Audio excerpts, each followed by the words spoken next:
Hoy hablaremos de los nuevos lanzamientos desde ChatGPT de las últimas semanas. Hablaremos también de lo que fueron los inicios de OpenAI y cómo se parece a una telenovela con Elon Musk y Sam Altman. Y haremos también un update de fundraising del último trimestre. Recuerden que este avión dispone de conexión Wi-Fi, que podrán utilizarla sin restricciones, manteniendo el modo avión desde el momento de cierre de puertas y hasta su salida del avión. Bienvenidos a todos a un episodio más de Beta, el podcast donde nos reunimos cada 2 semanas emprendedores e inversionistas del ecosistema en Latinoamérica para hablar de todo lo que está pasando en tech y Venture Capital en la región. Hoy tenemos a Miguel McAllister, Dani Undurraga y Jimena de AllVP de nuevo con nosotros. Fede no se podía unir esta semana, así que súper contentos de tenerte con nosotros, Jimena. Gracias, Ana. Pues otra vez un honor acompañarlos. Federico ya viene en un vuelo, entonces para el próximo capítulo lo tienen por aquí. Oye, van a estar en Perú, ¿no? La próxima semana. Estuvo ayer en Perú. Hubo un evento de AllVP increíble. Ah, qué bien. Ah, buenísimo. ¿Y cómo está el ecosistema allá? ¿Qué nos cuentas de ese evento en Perú? Bien, la verdad increíble. Platiqué con Fede hoy en la mañana y me dijo que una energía impresionante y que sintió como que en Lima lo que le faltaba eran eventos. O sea, realmente hay buenos emprendedores que lo que están buscando es aprender y pues aprovecharon en nuestro evento. Pero siento que eso es lo mismo que pasa en todos lados, excepto en Brasil y en México, ¿no? Y en Ciudad de México. Hace falta demasiados eventos. No sé cómo sea en Chile, pero no creo que sea tan movido como México o Brasil, ¿no, Dani? En Chile, yo creo que a veces funciona un poco al revés, ¿no? Yo sentía en una época había muchos eventos, pero no pasaba nada fuera de los eventos. Entonces tampoco hay que darle tanta importancia a los eventos, creo yo. Yo voy a ser un defensor de los no eventos, de la gente que está en la oficina trabajando y en fin. Y por Pero eventos ¿sabes qué? nos referimos a las happy hours que le gustan a Fede. A Federico, pues ayer hosteó un happy hour, Federico. No, sí, están divertidos los happy hours, a mí me encanta ir y se conoce gente divertida y gente interesante, pero no hay que perder de vista que eso es simplemente un pequeño componente de todo lo demás. Y en fin, como dije antes, yo recuerdo que la época por la cual yo me fui a Chile, en el 2012, por ahí, había solamente eventos y nada más, no había nada más que eventos. Entonces, eso demuestra, creo, de manera empírica, que los eventos por sí mismos no son capaces de levantar un ecosistema. Pero sabes que yo sí creo que conectar a la gente, más que todo antes de emprender, es importante. Como sentirte acompañado, sentir que hay alguien, que hay más gente como tú, poder conseguir un co-founder, que te den confianza. Yo creo que ayudan. Ya cuando estás emprendiendo, creo que toca estar en la oficina dándole, pero pre-emprender sí creo que es súper valioso como para coger energía. Pues a mí me pasó. Sí, absolutamente. Ahora, yo lo digo de la perspectiva de alguien que siempre ha tenido muchos amigos emprendedores y muchos amigos inversionistas y quizás no necesito tanto ir a un evento para armar mi próximo emprendimiento. Ese es mi disclaimer. Sí, pero sí que es cierto que se aprenden cosas ahora, por ejemplo, con todo lo que está pasando en AI. Es una locura la de eventos que hay pasando cada semana en San Francisco. Y sí que es una buena ocasión a veces de pues, hablar con personas, no solo tu único círculo, y ver un poco qué está pensando todo el mundo. Es como estar en Twitter, pero in real life, de alguna forma. Eso sí que se ha notado un montón los últimos meses aquí. Hasta el punto que, no sé, yo por ejemplo durante la pandemia era un poco, a veces me planteaba qué hago, por qué vivo aquí, si todo lo puedo hacer online, ¿no? Y al final, pues, obviamente, lejos de muchas personas cercanas y demás, pero ahora, la verdad es que ahora se nota un poco como ese movimiento, que imagino que también es un tema de pues, COVID, ya no ser tanto, o sea, no estar tan presente y bueno, te sientes más conectado a la ciudad en la que estás viviendo. O sea, en este momento sientes que se reactivó todo a un punto en el que estás conociendo personas, están pasando cosas, hay equipos reuniéndose, o sea, como que volvió a tener valor estar en una ciudad como San Francisco. Sí, es un poco como me he sentido los últimos meses, como esta duda de decir, oye, ¿cuánto tiempo me sigo quedando aquí? ¿Vale la pena? Es como que se me ha ido bastante. los últimos meses. Ha Yo, habido como un poco una resurrección. yo tuve esa duda durante los 2 años de COVID y al final de los 2 años ya me fui nomás, no alcancé a arrepentirme como Ana. Porque Sí, las cuarentenas de San Francisco eran absurdas. Yo creo que, yo creo que en Afganistán hay cosas que son menos estrictas que las cuarentenas de San Francisco. Yo creo que eso está espantando a todo el mundo y la verdad es que era muy, muy aburrido vivir ahí. Y absurdamente caro también, entonces para mí dejó de tener sentido en un momento. sí, yo es que mi alternativa era España, que era aún peor. Pero Es- España es mucho más divertido. sí, sí, Como, no, pero durante COVID en concreto era peor. Yo de hecho no estuve todo COVID en San Francisco, estuve pasando bastante tiempo en México, de hecho. Em, pero España era del nivel que no te dejaban salir de tu barrio casi. ya. Que eso No, tampoco. pues que acuérdate que ahí empezó todo. O sea, todos los ojos están encima de España y de Italia. Sí.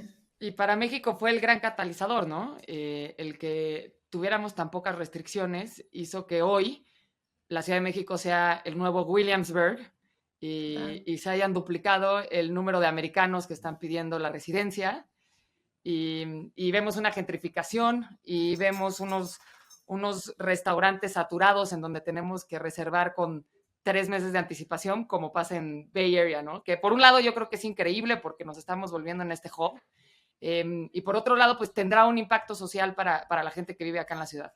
No, total, sí, digamos, Ciudad de México sí es una locura.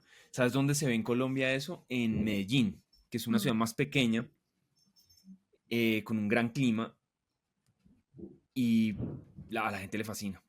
Entonces se está llenando de extranjeros y la renta subiendo como loco, todo el costo de vida subiendo como loco. Pero bueno, mejor que nos esté pasando eso a que no, ¿no? Que se vuelvan más dinámicas estas ciudades, más globales. Sí, la Absolutamente. verdad es que en la Ciudad de México lo vives increíble. Yo soy súper fan de la ciudad desde siempre y siempre me preguntaba eso, porque es una ciudad que tiene muchísima vida nocturna, tiene mucha vida cultural, tiene conciertos, tiene gastronomía, tiene buenas escuelas, tiene hospitales y estamos en una zona horaria donde también es muy cómodo para Estados Unidos. Entonces, yo siempre pensé que este era un paraíso para convertirse en un tech hub.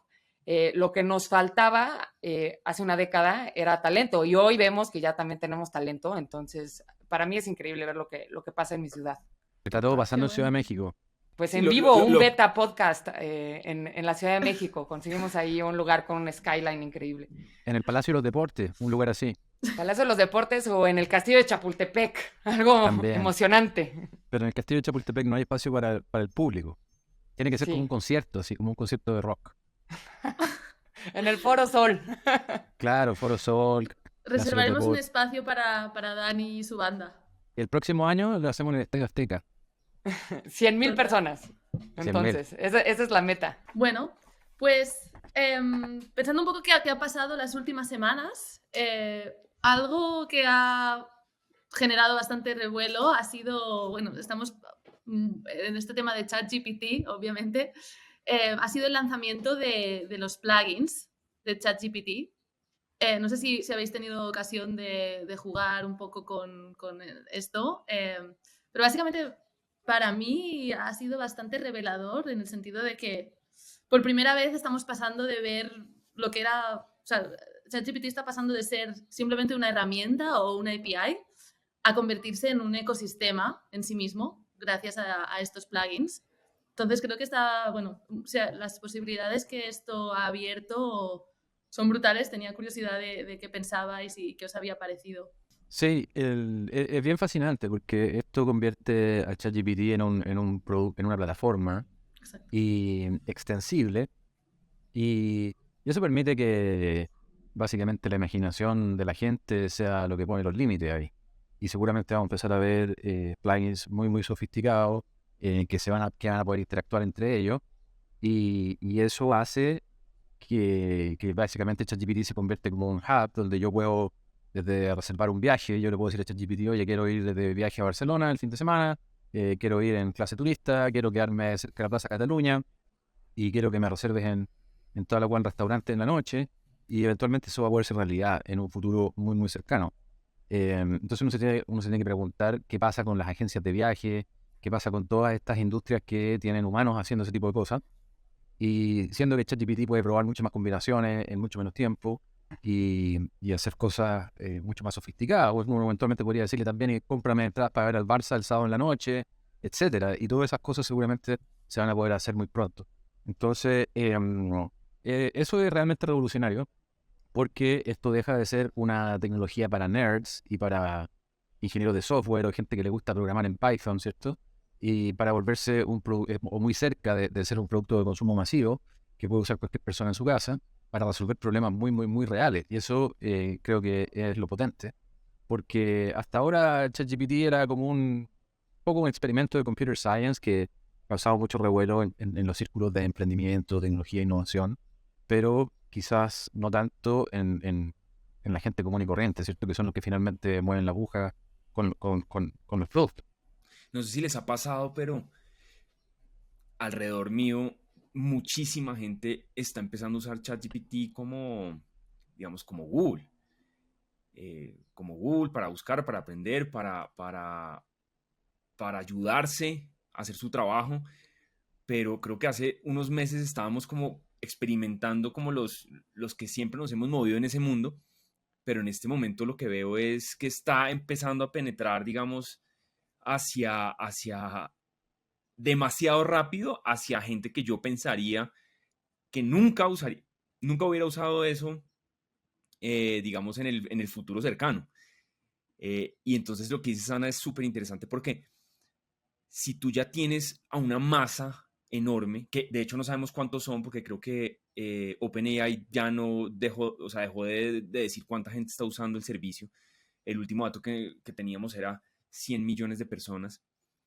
El servicio de más rápido crecimiento o de mayor masificación de la historia de la humanidad.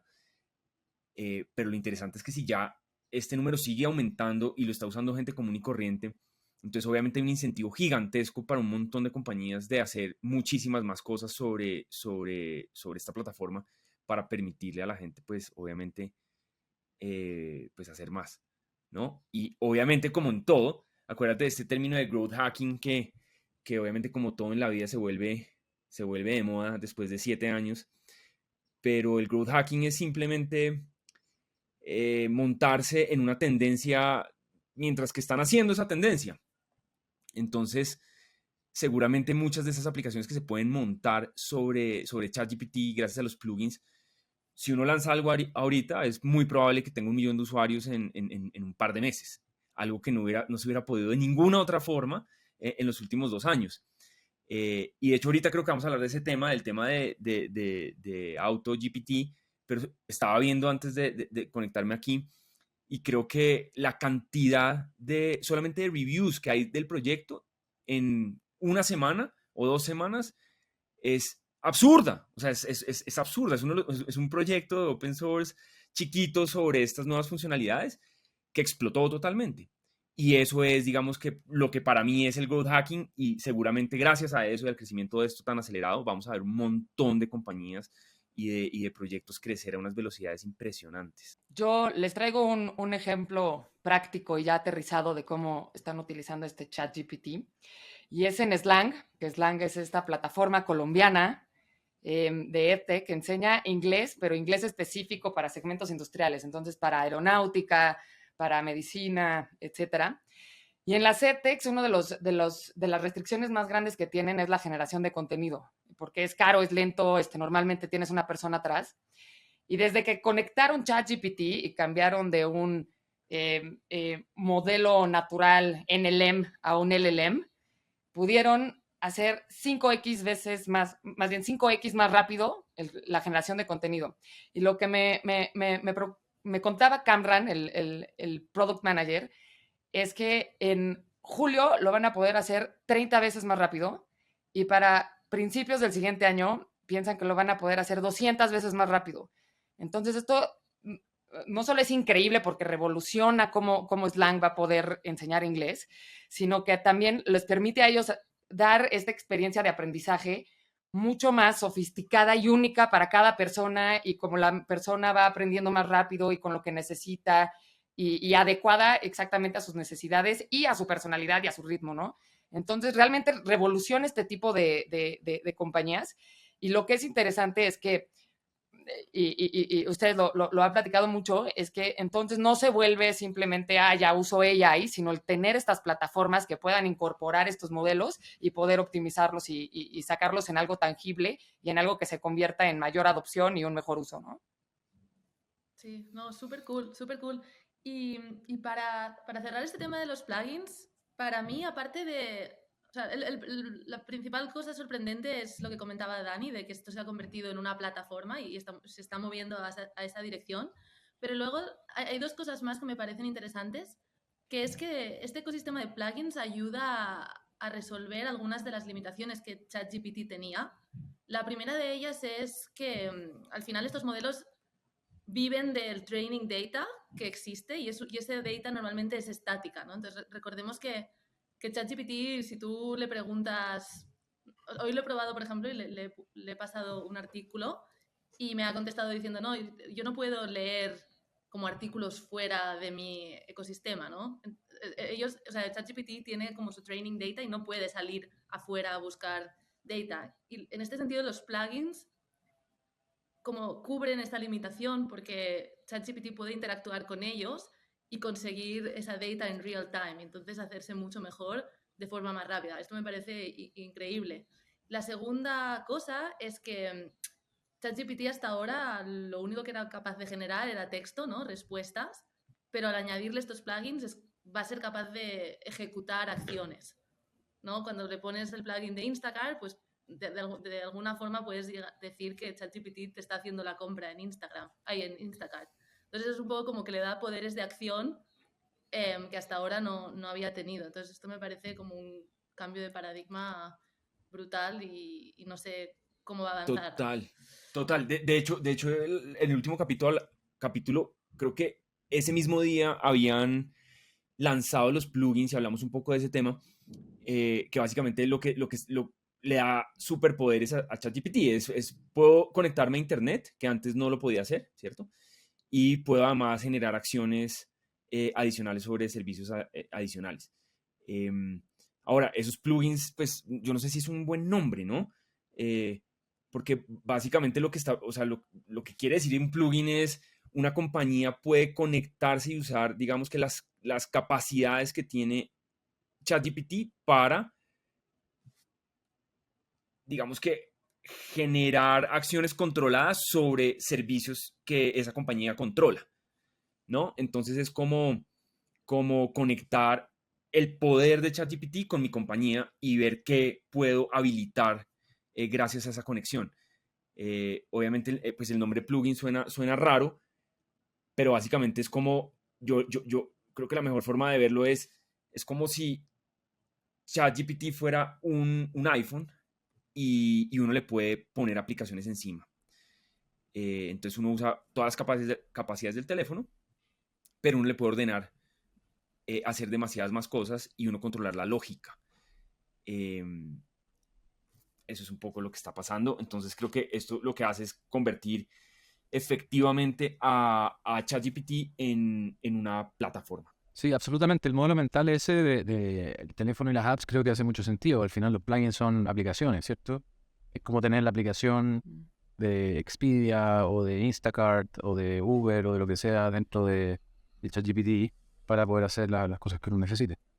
Pero, y fíjate que en el capítulo pasado nos quedamos hablando de una cosa que yo sé que va a ser un tema grande y noticia en los próximos meses, y es que como ChatGPT se creó en la web, o sea, uno accede a él en la web, pues todavía no hay una app de OpenAI oficial donde uno pueda entrar, o sea, una app que viva dentro de Apple y dentro de Android, donde uno pueda ejecutar estas acciones. Entonces, ¿qué pasa? Que ambas aplicaciones ambas plataformas, iOS y Android, Google y Apple, tienen límites sobre esto. O sea, ellos no permiten plataformas, digamos, que permitan a una compañía volverse como una super app, digamos. Y eso va a ser un problema, porque el día de mañana, a medida que esto va a avanzar, porque va a avanzar, cuando queramos traer esto a nuestros celulares, Apple va a tener que que dar un veredicto, va a tener que o subir la regla, y si sube la regla la va a subir para, no solo para ellos, sino para muchas otras compañías, entre esas las chinas, pues que como ustedes saben, una compañía como WeChat, por ejemplo, es una super app que en China pues se permite porque Apple funciona diferente en China, pero eso en esta zona del mundo pues no es permitido. Entonces se viene un debate grande sobre permitir o no, y digamos, se van a volver los gatekeepers los que decidirán si este tipo de plataformas o super plataformas pueden vivir en el celular de un usuario. Creo que eso es lo que viene. No sé por qué no ha pasado. Creo que estratégicamente pudo haber sido un error de OpenAI avanzar tanto sin tener una app, porque estoy seguro que va a haber una conversación difícil. No sé, ¿tú qué opinas, Dani? Yo estoy seguro que tú has visto eso como emprendedor, haciendo apps, lo difícil que es, digamos que, ceñirse a los guidelines de los dueños de los app stores. Sí, mira, al final estos son siempre luchas de poder, ¿cierto? Hay casos súper emblemáticos como el de Fortnite, que era un juego muy popular que me imagino la mayoría de la gente va a conocer, y que se bajaron de Apple porque Apple le obligaba a entregar 30% del revenue. Pero al mismo tiempo un juego que mucha gente juega. Entonces se produjo esta lucha de poder entre Apple y Fortnite, y finalmente Fortnite se bajó del Apple Store, y hay una demanda que entiendo que sigue hasta hoy, para ver quién tiene la razón ahí. Claramente Android y el App Store de iOS tienen muchísimo poder, y muchas veces estas compañías ocupan ese poder a su favor en desmedro de la misma gente que está desarrollando contenido para estas App Stores. Entonces, claramente ahí hay un problema de ser juez y parte al mismo tiempo. Y vamos a ver cómo termina esto. Es una buena pregunta porque ChatGPT no tiene aplicación móvil. Yo me imagino que quizás están todos los esfuerzos puestos en desarrollar esto en la web.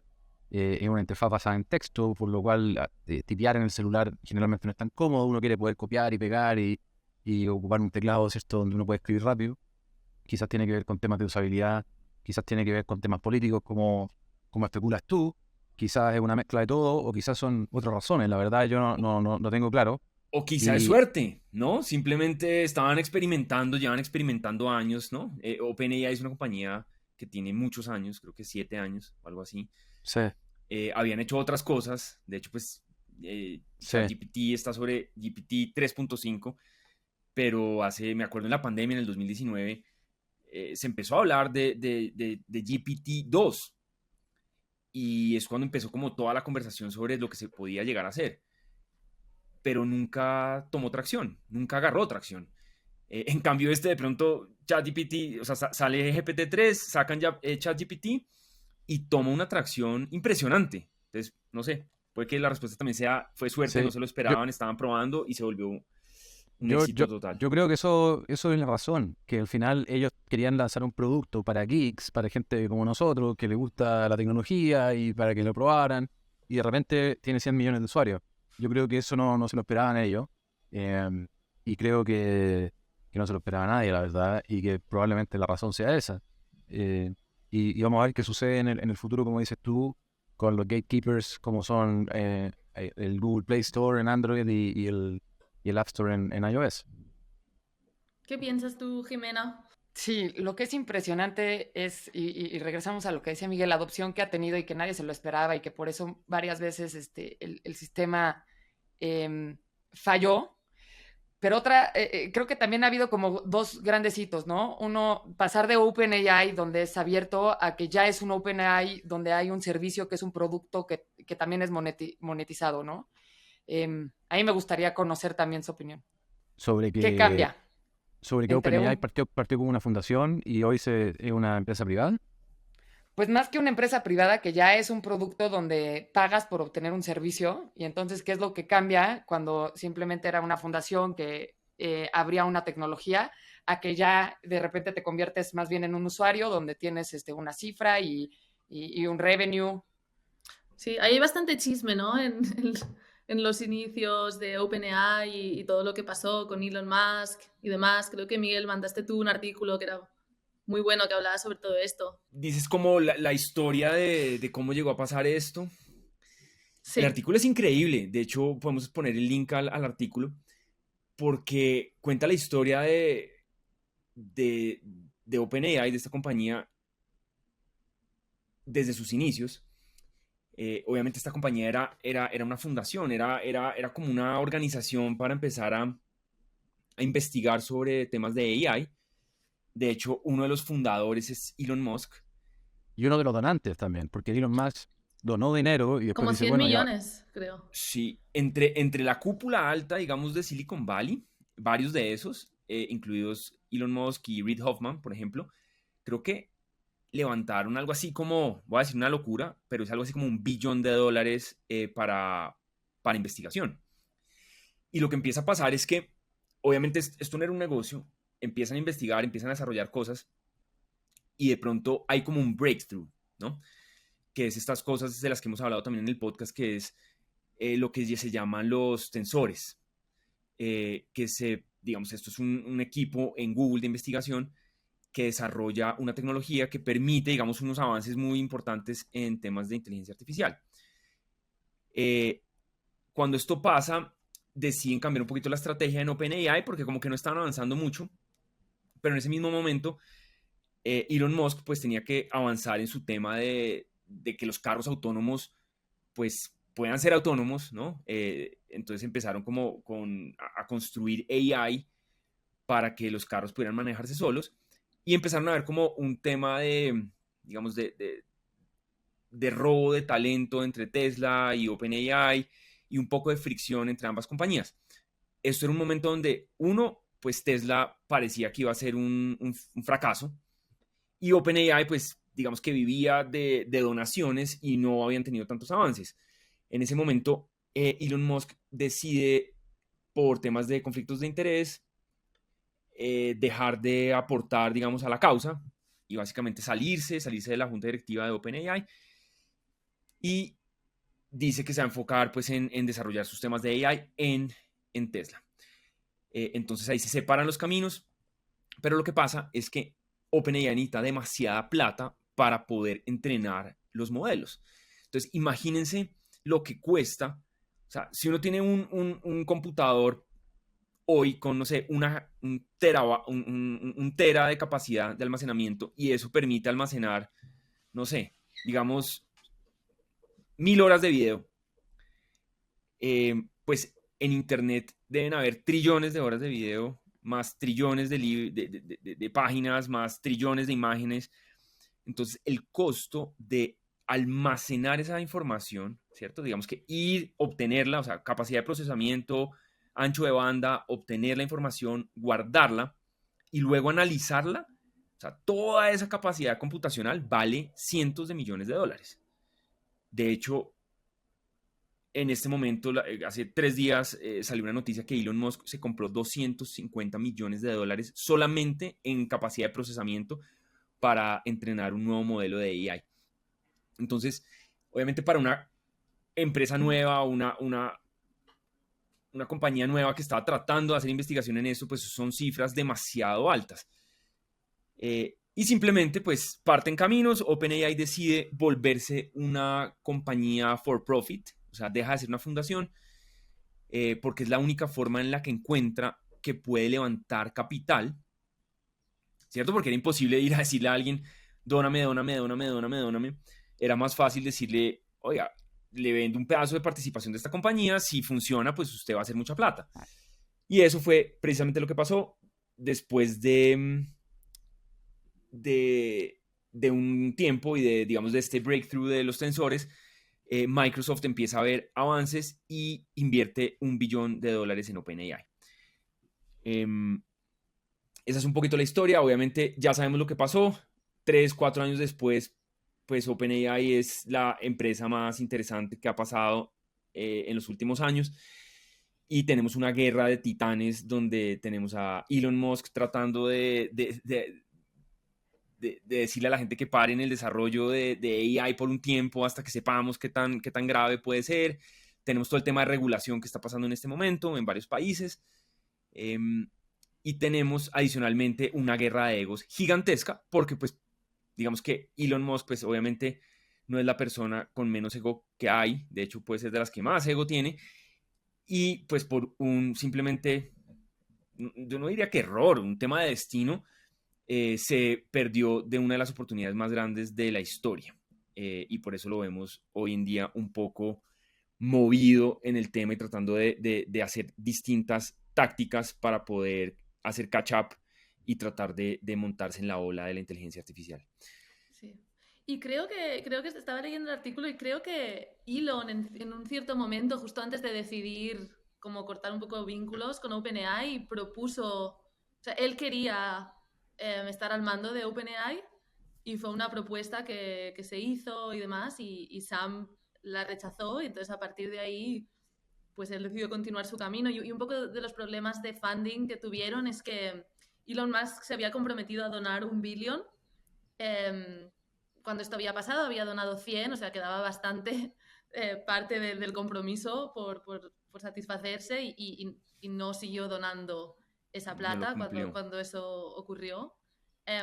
Y lo que es más también curioso es que OpenAI empezó como un proyecto para evitar que todo este poder de la inteligencia artificial acabara siendo dominado por Google, que eran los que estaban pues más avanzados en ese momento, y ahora ha acabado pues en manos de Microsoft, que bueno, uno puede pensar que mejor en manos de dos que en manos de uno solo, pero es interesante cómo se le ha dado la vuelta al asunto. Y yo creo que es brillante lo que hizo Microsoft con OpenAI, porque la razón por la cual Google no puede competir con esto, creo yo la principal, es que Google no puede lanzar un producto que no esté perfecto, porque la marca Google es una marca inmaculada que no se puede manchar. Microsoft lo que hace es comprar OpenAI con un deal en el cual ya está comprado básicamente. O sea, OpenAI ya no tiene otro camino que venderse a Microsoft eventualmente, prácticamente, digamos.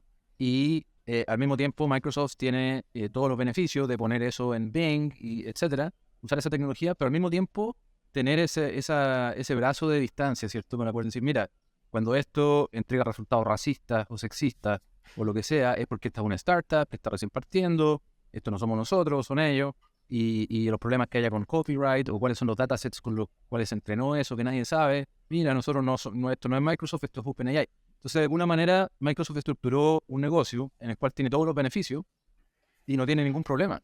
Y eso me parece brillante. Mira, una cosa que a mí me encantó de esa historia es que la historia a uno lo hace pensar sobre cómo era todo en ese momento, ¿no? En el 2018, 2017. Pues Elon Musk era Elon Musk, ¿no? Sam Altman, pues Altman pues había tenido una startup que falló, era del círculo cercano de Paul Graham, terminó siendo, pues, presidente de YC, que obviamente para nosotros en Latinoamérica, pues YC, wow, y en Estados Unidos también es wow, pero pues al final es una aceleradora, ¿no? O sea, tú estás diciendo que una persona que hizo una compañía que falló y que además maneja una aceleradora, que al final es una aceleradora, o sea, no estamos hablando de el nombre que tiene Sequoia en el mundo de la tecnología desde Apple, sino es una aceleradora, se vuelve el CEO y el líder de una de las, digamos, cosas que parecía pues la próxima gran tendencia. Entonces, obviamente yo creo que hay un tema de egos enorme porque es Elon versus un don nadie, digamos. Un don nadie muy elocuente. Sí. Sí. Yo no sé si pero yo creo que digo un don nadie en ojos de él, no de nosotros. Claro, pero claro. para él debe ser un... Pues... Sí, yo no diría tampoco que fuera un don nadie. Pero piensa en ese momento, estás en el 2017, había manejado una aceleradora y había hecho una compañía de una app social que falló y pues él trata, digamos, de take over OpenAI y no lo dejan, ¿no? Eso pues te tiene que dar duro en el ego, ¿o no? Sí, no, otro tema es que no sé si fue a la vez o antes que OpenAI también estuvo intentando lanzar un proyecto que se llamaba WorldCoin, que era una especie de hardware que te escaneaba... Era un tema de proof of humanity para cripto. Y esto era en paralelo con OpenAI, creo. Y pues, un proyecto también súper ambicioso. Yo creo que es un tipo que está cómodo, que al final es lo que necesitas como founder, es una persona que está cómoda con no ser comprendido durante largos periodos de tiempo, ¿sabes? Como no, como dices, o sea, obviamente no era un don nadie, pero tampoco era Elon Musk, no había tenido el éxito que había tenido Elon Musk hasta el momento, pero creo que es una persona con muchísima convicción y capacidad de estar en esa posición durante mucho tiempo hasta que esto ha funcionado y ha funcionado a una escala inimaginable. Yo creo Entiendo. que también... Di, Jimena. No, tiene Sí. otra característica que a mí me encanta en los emprendedores, que entiendo que es una persona muy frugal, que a pesar de tener mucho dinero disponible, él en su persona ha sido bastante eficiente. Y la verdad es que para mí esos emprendedores me encantan porque los veo que están apasionados en construir algo y no realmente en un tema de ego, en un tema de casas en las montañas, etcétera. Yo lo admiro mucho, la verdad. No, totalmente. Mira, a ver, yo creo que esto lo que hace es le pone picante a la historia. Y el hecho de hablarlo acá y hablar de la historia de OpenAI es interesante, es porque tiene matices. Tiene una pelea. En este momento, pues, tenemos a Elon Musk tratando de convencer a la gente de que paremos el desarrollo de AI. O sea, eso es raro, ¿no? No sé ustedes qué opinan de eso, pero no es normal, y menos en un innovador. Imagínate que le hubieran dicho eso a él con el tema de los cohetes. Eh, entonces, como que le pone picante el hecho de que haya habido como toda esta historia atrás. Y Le lo pone que viene, ¿no? Porque esto el está drama empezando. latinoamericano. Sí, Tal cual, la telenovelas, novela. La telenovela, eso es lo que le interesa a la gente en Latinoamérica, el drama. ¿Quién está peleando con quién y por qué? Sí, falta que Todo lo Sam demás da Altman igual. termine casado con Grimes y ya tenemos la novela hecha. Yo creo que el final más bonito para esta historia sería que Elon Musk se casara con Sam Altman y que adoptaran una melliza o no una Total. niña. Yo estoy esperando al show de Netflix de toda esta historia. Sí. Pero sí, no Hay sé, material. sí, un poco volviendo a lo que decíamos de... Bueno, esta es la gran pregunta de cuando éxitos de este calibre suceden, ¿qué parte se atribuye a la suerte y qué parte viene de una planificación muy buena y aciertos en predicción? Se habló mucho cuando OpenAI vendió 50% de la compañía por 10 billions a Microsoft. Un poco lo que se decía era, oye, esta compañía no puede ser... O sea, ellos mismos saben que no es el siguiente Google, porque tú no vendes un siguiente Google por ese precio, que obviamente es un precio súper alto, pero si realmente piensas que lo que tienes en tus manos es tan valioso, seguramente tu precio es mayor. Pero yo es que creo que ellos están descubriendo lo que tienen en sus manos a medida que van lanzando cosas. Este tema de los plugins, por ejemplo, cambia mucho todo, en Sí, mi opinión. yo creo, Entonces, me parece fascinante de observar. yo creo que hay que tener ojo con la opcionalidad que uno tiene para levantar capital, cuánto capital levantar y cuándo levantarlo. Como decía Miguel antes, los costos de OpenAI son realmente absurdos. Cuando los costos de operar tu empresa están en los billions of dollars cada año, es muy difícil no tener esa opcionalidad de cuándo levantar y con qué levantar. O sea, hay que levantar y ya está. ¿Quién nos quiere poner? ¿Quién nos puede poner esta cantidad de dinero? Y la verdad es que yo creo que esta alianza estratégica que hicieron con Microsoft viene un poco por necesidad de no tener otra opción. Porque ¿quién te va a poner billones de dólares? Hay muy pocas entidades en el mundo, fuera de gobiernos, digamos, de países que tienen más de 100 millones de habitantes, que te pueden poner esa cantidad de dinero. Entonces, yo también creo que hay algo ahí que es, así tuvo que ser, no hubo otra manera. Y creo que Microsoft fue brillante, como dije antes, en hacerlo, porque tiene todos los beneficios y no tiene los problemas. Pero Y también tengo la idea de que OpenAI no tenía muchas más opciones. total, y es que es hiper estratégico para los dos, porque tú necesitas, o sea, no es solo Microsoft, no es solamente alguien que llega con la plata, es alguien que llega con la capacidad de computación. Entonces, ahora tu socio, tú le puedes empezar a pedir cosas. Tú le puedes decir, oye, no sé, hazme no sé, un data center que solo se enfoque en esto. Hagamos un data center que solo tenga, por ejemplo, no sé, estos chips de NVIDIA que nos hacen más fácil este trabajo. Entonces, digamos que como el core de lo que se necesita es tan técnico y tan específico, pues Microsoft tiene toda esta área que se llama Azure, que es una de sus grandes apuestas, donde pues básicamente es la plataforma sobre la que se está haciendo toda la computación de OpenAI en este momento. Entonces, yo creo que no solo o sea, no solo tenías que traer la plata, sino que tenías que conseguir una buena alianza con uno de los 3 o 4 proveedores que te pueden lograr proveer esta infraestructura a esa escala. Sí, sí, es una forma de verlo. O sea, 50% de tu compañía es un montón, pero podría ser lo que hiciera, o sea, podría ser una cuestión de sobrevivir en este caso. Ahora te tengo el cherry on top. Sam Altman parece que no tiene equity en OpenAI. Cierto. Pero tendrá sus stock options y sus planes de retención Pero y no lo todo hace por eso. dinero. Algo tendrá. No, Algo de tendrá. acuerdo, me imagino que no lo hará por dinero, y me imagino que tampoco tendrá problemas de dinero, pero me imagino que también tiene que tener bastante incentivos para hacer un buen trabajo y bastante, digamos, eso, incentivo. Zanahorias al final. Pero fíjate, eso es una de esas cosas que en Latinoamérica todavía la gente no entiende, o no. No voy a decir Latinoamérica. En la mayoría del mundo la gente no entiende que hay personas que hacen las cosas por algo diferente a la plata.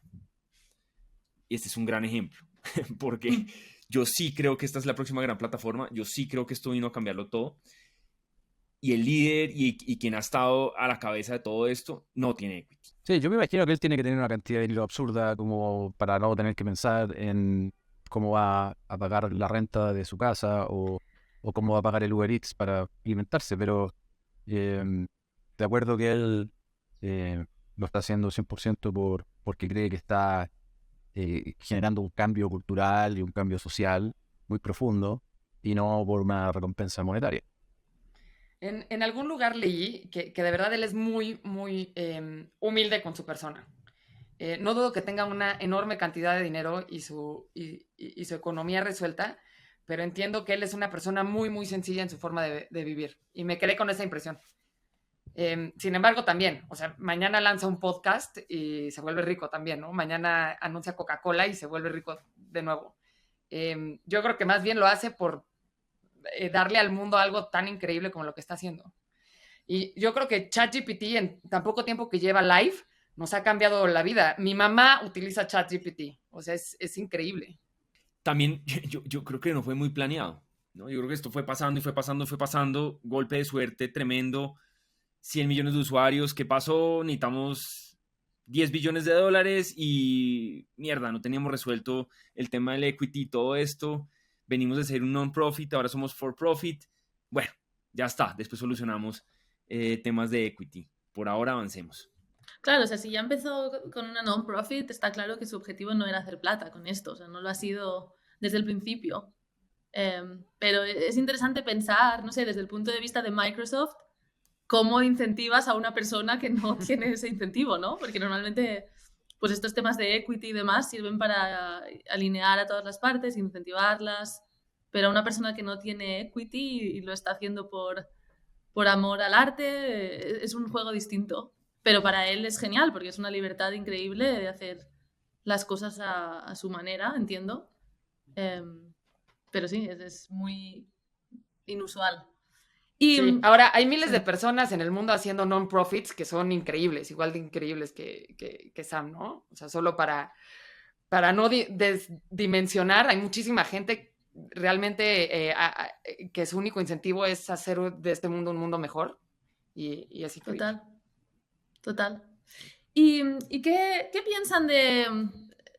Miguel, has hablado de Elon Musk y su campaña para frenar pues estos avances durante unos meses. Hubo también una carta, una open letter que creo que la escribió una organización que se llama Future of Life, en la que proponían pausar por lo menos 6 meses el entrenamiento de estos modelos de inteligencia artificial hasta que estuviésemos seguros de que podíamos controlar los efectos, hasta que se pudiera avanzar un poco más en la regulación de todo esto. ¿Cuál es vuestra posición al respecto? ¿Qué pensáis?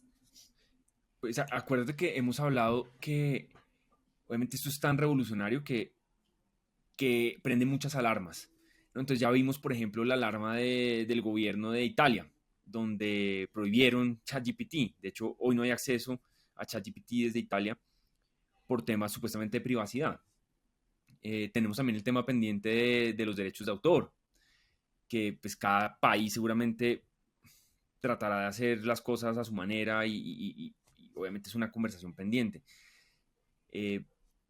Adicionalmente ahora tenemos a Elon Musk pues haciendo campaña para parar el desarrollo de AI por 6 meses. Esto obviamente pues puede llegar al gobierno de Estados Unidos y creo que se ha tratado de llegar al gobierno de Estados Unidos para ver si hacen algo.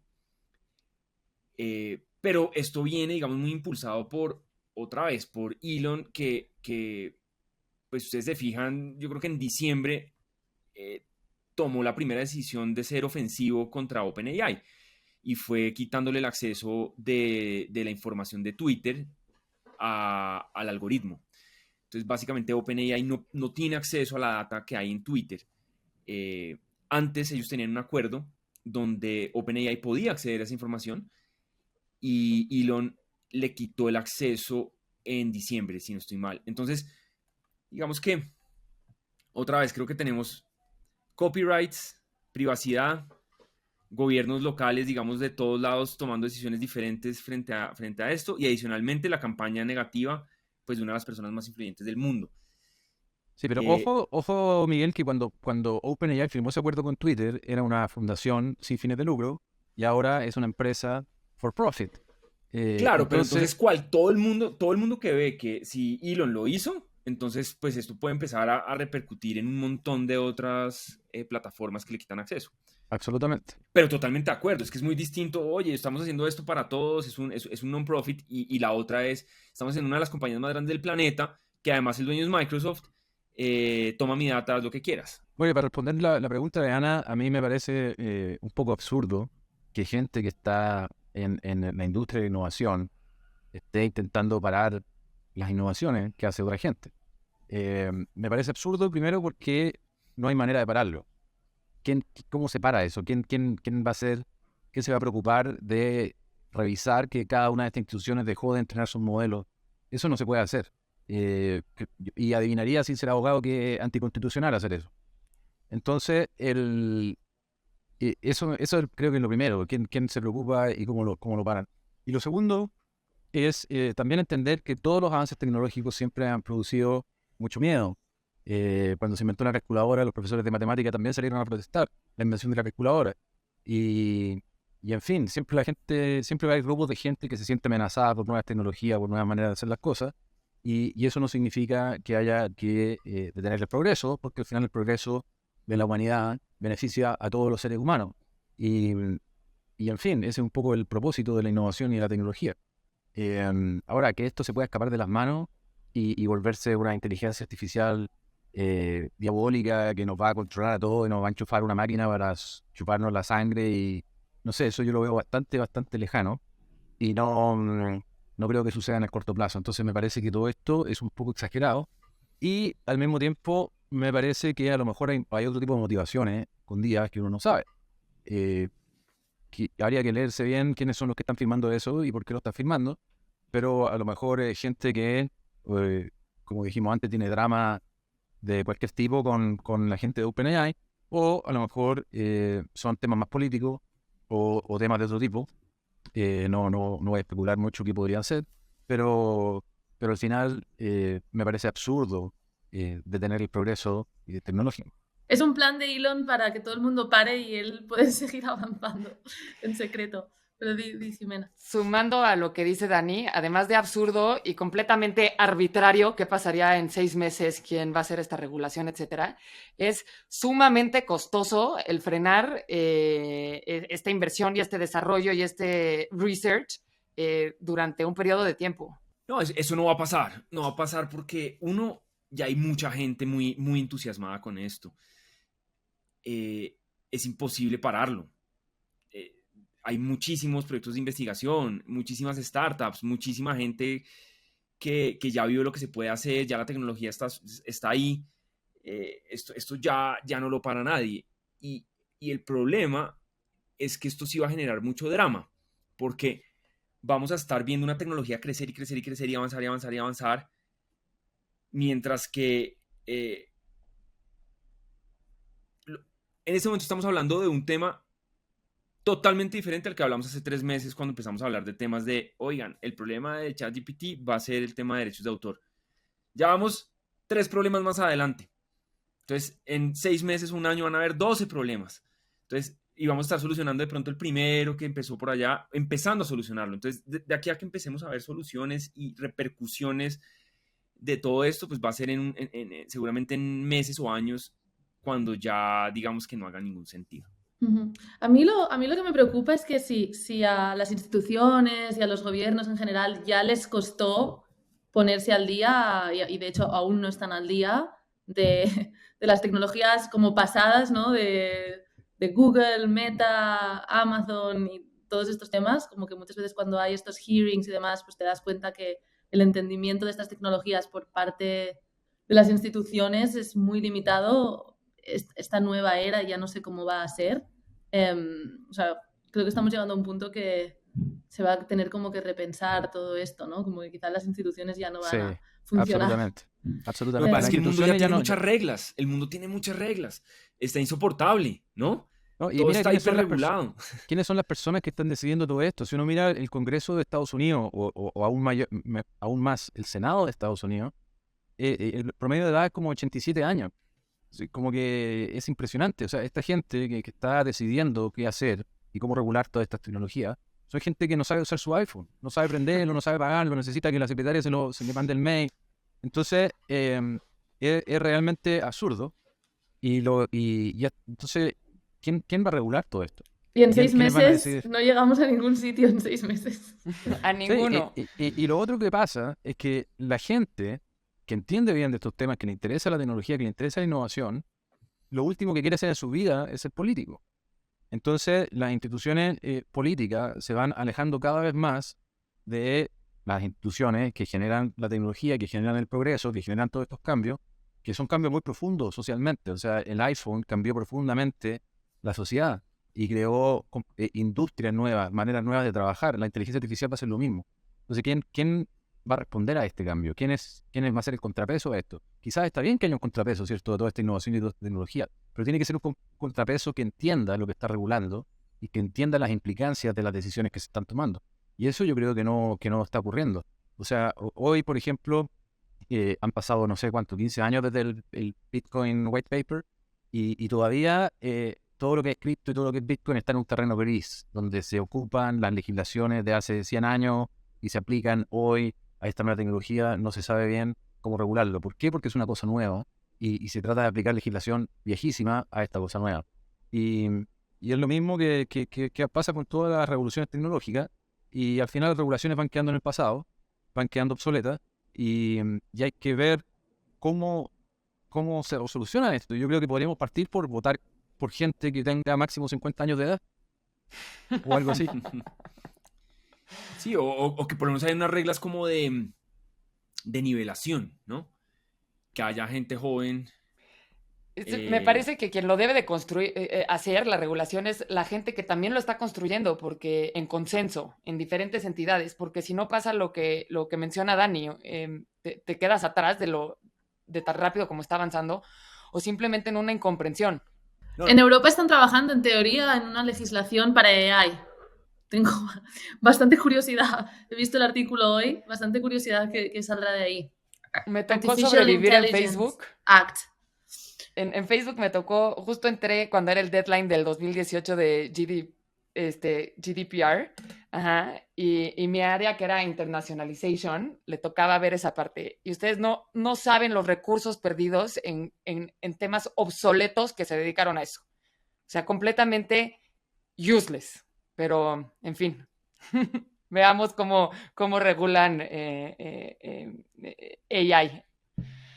hay un tema sí. antes de cerrar ChatGPT que yo creo que Dani nos puede explicar mejor, pero es esto de AutoGPT.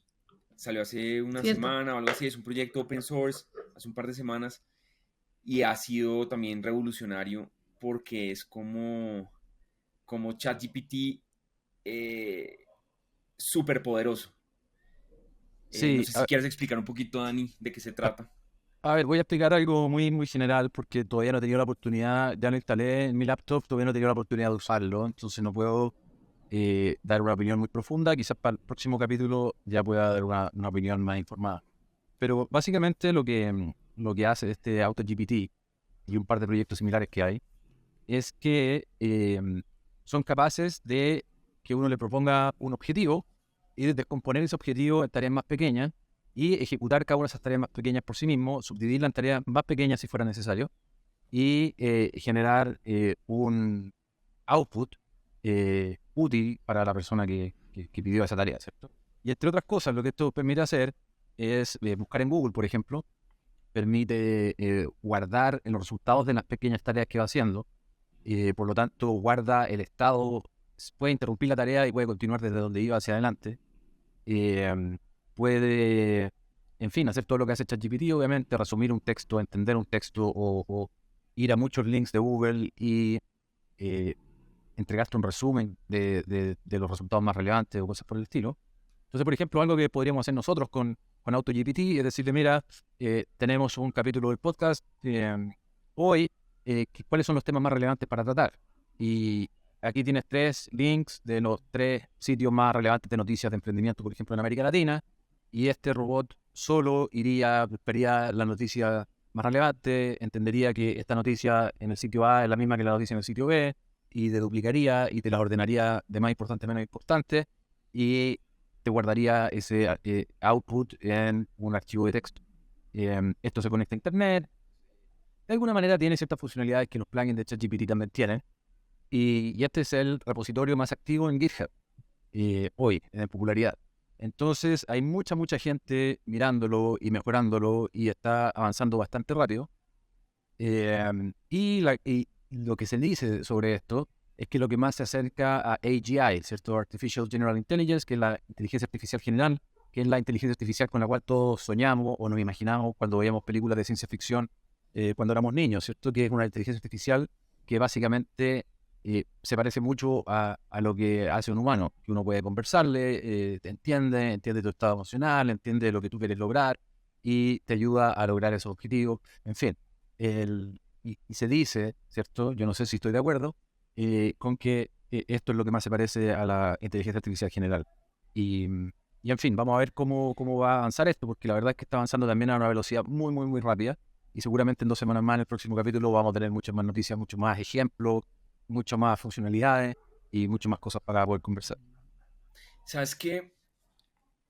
Revisando un poquito ese tema, como que empecé a verlo de una forma más abstracta, el tema de AutoGPT. Y para los que no lo han visto, pues esto es algo que va a empezar a sonar muchísimo porque como decía Dani, pues tú le das un objetivo y él encuentra la manera de lograrlo. Entonces, cuando tú miras, por ejemplo, en la computación, hay 2 ejemplos que a mí me encantan. Uno son las compuertas lógicas y otro, pues, que es muy parecido, pues, son los transistores.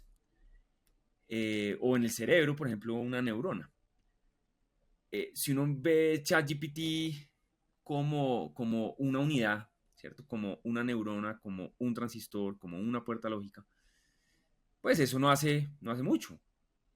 Pero cuando uno combina cualquiera de estos elementos y digamos que los pone a comunicarse entre sí, nos da lo que tenemos hoy, que es computación, que nos da, pues digamos que la capacidad de tener redes neuronales y nos da la capacidad, digamos, de pensar.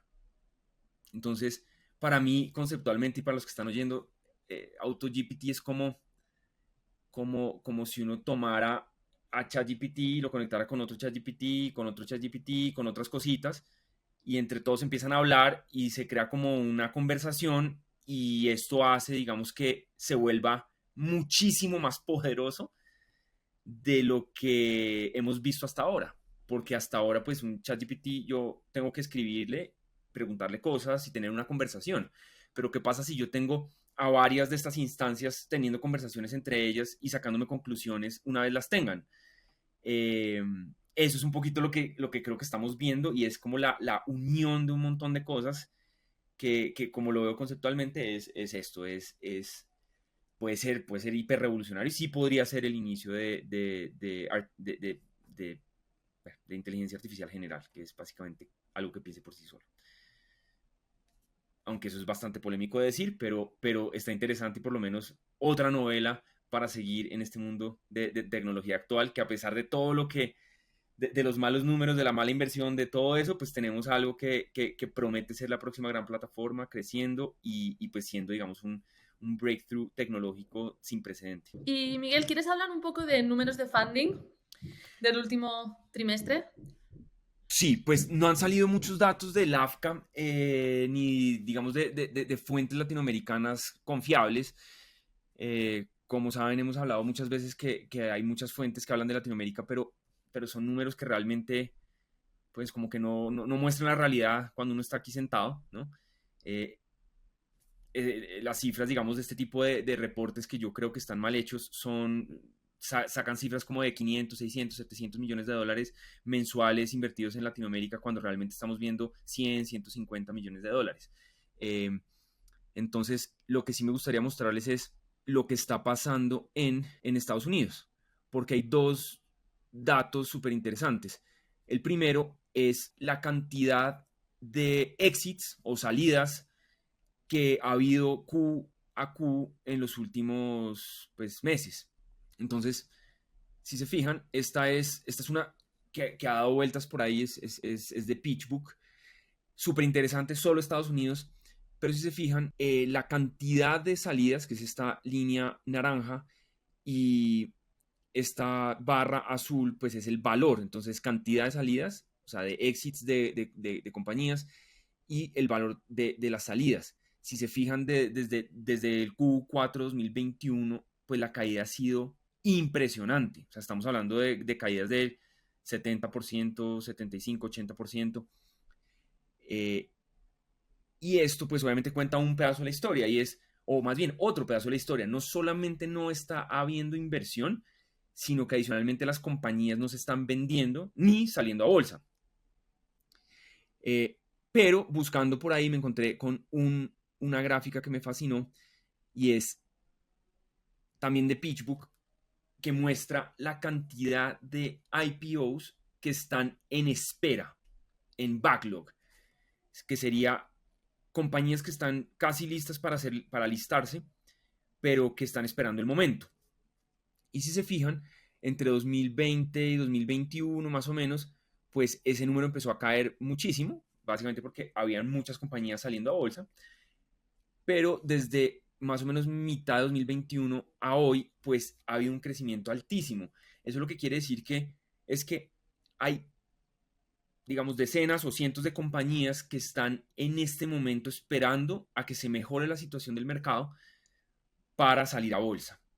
Entonces, esto es lo que me pareció más interesante de lo que está pasando. Como les digo, en temas de cifras de inversión en Latinoamérica, pues seguimos por los mismos niveles, 100 a 200 millones de dólares invertidos mensualmente, lo cual es poco, o muy, muy poco, versus a lo que estamos acostumbrados, pero en el panorama, digamos, global está exactamente igual, el panorama de Estados Unidos está exactamente igual, pero lo que sí vemos es ya números de salidas. No hay salidas, no hay exits, no hay devolución, digamos, de plata a inversionistas, y un backlog enorme para salidas a bolsa. Eso me pareció interesante compartir con ustedes hoy. Bueno, Dani, ¿vas a estar en el Miami Tech Week la próxima semana? O ya no sé si es week o month o qué, pero hay mucho ruido sobre todos estos eventos en Miami. Sí, me han invitado un par de cositas por ahí. Voy a estar en Miami, así que seguramente voy a ir a algunas de esas cositas que me han invitado. Sin mucha expectativa, pero con muchas ganas de pasarlo bien y de conocer gente linda. Así que vamos a ver qué sucede con eso y mandémosle un saludo a toda la gente que va a venir al Miami Tech Week. Yo creo que voy a ir a visitarte si me dejas quedarme ahí en tu nuevo apartamento. Que se Por ve ahí supuesto, atrás. te puedo convidar y te puedo cocinar también si vienes. Perfecto. Y Ana, Me, tú, me, me compré una Jime. maquinita que se llama Thermomix, que me da superpoderes. Es como ChatGPT para cocinar. Llevo tiempo considerándola. Yo no voy a poder ir. Ahora no me acuerdo cuándo era y qué tenía en ese momento, pero cuando lo vi ya vi que no podía ir. Suena excusa eso, Ana. Sí, Ya, no suena me mucho acuerdo. excusa, pero... Suena mucho excusa, pero en realidad me encantaría ir. A mí me encanta Miami, pero creo que tenía un conflicto. Oye, Sí. pero ¿y en San Francisco se está hablando de Miami o no? ¿O ya pasó la moda y se acabó este tema? Los que querían ir a Miami se fueron y los que se quisieron quedar en San Francisco se quedaron y ya no se habla más. Yo creo que todo está en equilibrio. Exacto, aquí estamos los que nos fuimos, allá están los que se quedaron y somos todos felices y hacemos podcast juntos y lo pasamos bien igual. Exacto. Tenemos algunas personas que se están convirtiendo de cripto a AI y volviendo a San Francisco, Bueno, pero... toda la gente que tenía el handle de Crypto Guy en Twitter hace un año, ahora son de AI Guy o de Ahora es como ChatGPT Guy. ahora son como... Imágenes de Midjourney. Sí. Exacto, en lugar Claro. de los monos, las imágenes de Midjourney. No, y los ojos, los ojitos que brillaban. Ah, es verdad. ¿Te acuerdas? Siguen quedando de esos, pero... Uy, no. No. Sí, sí. ¿Tú, Bueno, Jimena, vas a muchachos. ir a No, Tech Week? desafortunadamente este año no vamos. ¿Cuál es Nos lo tu perdemos. excusa? ¿Cuál es tu excusa? La verdad, no hay ninguna excusa, solo lo evaluamos y este año no vamos. Y no Pero- hay nada que ver en Miami. La verdad es No, que ya sí. fuimos, ya vimos y no nos gustó. Gracias. Es que nos pasó lo que Dani mencionaba al principio del podcast. Tenemos que trabajar y no ir a eventos. Muy Sí, bien. sí. Bueno, pues nos vemos en un par de semanas. Ojalá pasen muchas más cosas para poder seguir conversando. Y espero, pues, los que vayan a Miami, que nos veamos allá. Esperemos a ver si Eso. Fede cambia de opinión. Y hacemos un voice night con Dani y Fede. Y que la gente nos Eso. mande sus preguntas y sus temas para conversar en el próximo podcast por YouTube y por Twitter y por su plataforma favorita.